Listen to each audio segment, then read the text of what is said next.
Raisen the great, जिनका जन्म 600 से 576 ईसा पूर्व के आसपास अनसन फ़ारस में हुआ था, एचमेनीद साम्राज्य के स्थापक थे, जिन्हें प्रथम फ़ारसी साम्राज्य के रूप में भी जाना जाता है। वे अपने सैन्य विजय के लिए प्रसिद्ध हैं, जिसमें मेडियन, लीडियन और नियो बेबीलोनियन साम्राज्यों की हार भी शामिल है।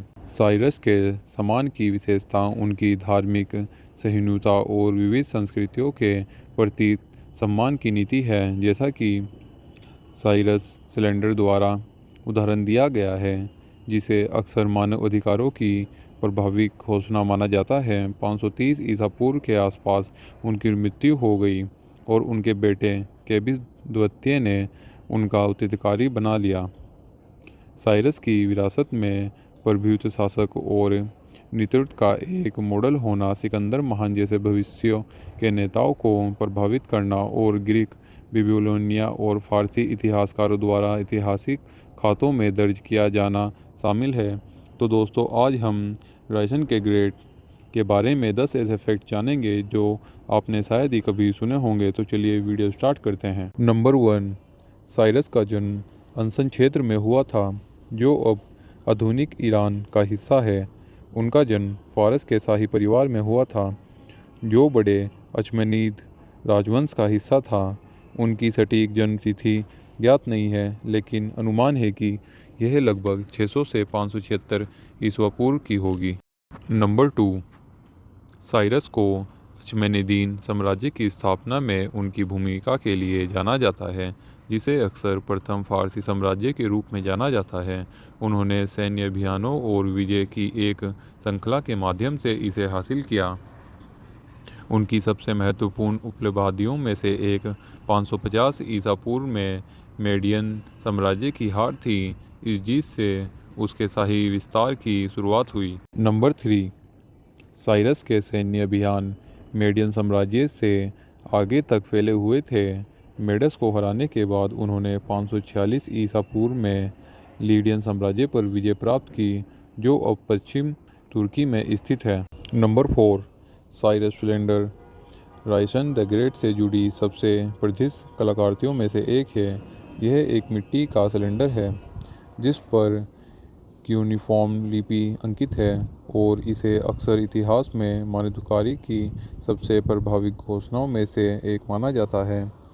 सिलेंडर 539 ईसा पूर्व में रायसन दे बेबीलोन पर विजय और विजित लोगों को अपने वतन लौटने और अपने धर्मों का पालन करने की अनुमति देने की उनकी नीति की याद दिलाता है।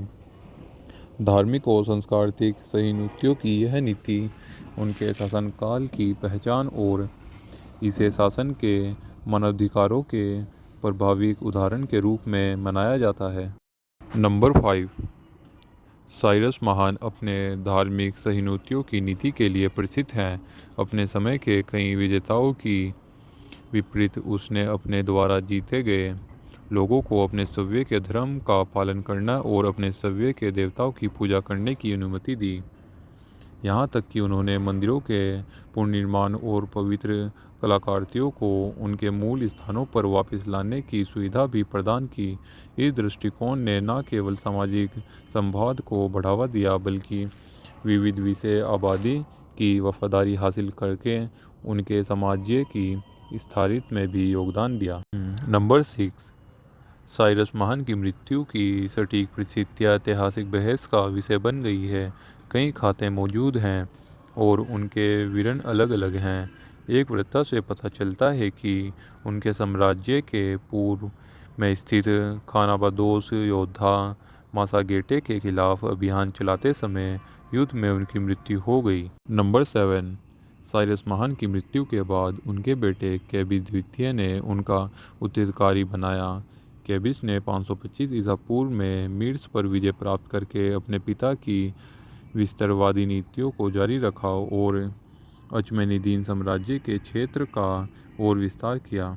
हालांकि केबिस के शासन को कुछ विवादों और अशांति से चिन्हित किया गया था और उनका शासनकाल उनके पिता की स्थायी विरासत से मेल नहीं खाता था। नंबर 8, साइरस महान ने शासन और नृत्य के इतिहास में एक उल्लेखनीय विरासत छोड़ी। उनके शासनकाल को अक्सर उनकी परोपकारिक, धार्मिक सहिष्णुता और स्थानीय रीति रिवाजों और परंपराओं के प्रति सम्मान के लिए याद किया जाता है। नंबर 9, साइरस महान के सिद्धांत और नेतृत्व शैली पूरे इतिहास में कई नेताओं को प्रभावित करते रहे हैं। उदाहरण के लिए अलेक्जेंडर द ग्रेट, जिसने अश्मेनिदीन साम्राज्य पर विजय प्राप्त की, ना साइरस की प्रशंसा की और यहाँ तक कि सम्मान के संकेत के रूप में पसरगाड़े में उनकी कब्र का दौरा भी किया। अलेक्जेंडर ने कथित तौर पर कहा कि वह शासक और नृत्य के मामले में साइरस के नक्शेकदम पर चलना चाहते हैं। नंबर 10, महान साइरस के बारे में हम जो कुछ भी जानते हैं वह विभिन्न इतिहासिक से आता है, जिसमें हेरोडोटस और जेनोफन जैसे यूनानी इतिहासकारों के साथ साथ बेबीलोनियाई और फ़ारसी शिलालेख में शामिल हैं। यह ऐतिहासिक रिकॉर्ड साइरस के जीवन, उपलब्धियों और प्राचीन दुनिया पर उनके शासन के प्रभाव के बारे में बहुमूल्य अंतर्दृष्टि प्रदान करते हैं। हेरोडोटस ने विशेष रूप से साइरस की विजय और फ़ारसियों के रीति रिवाजों के बारे में विस्तार से लिखा है। तो दोस्तों, अगर आपको हमारी यह वीडियो पसंद आई हो तो हमारी वीडियो को लाइक एंड चैनल को सब्सक्राइब जरूर करना और कमेंट में हर हर महादेव जरूर लिखना। धन्यवाद।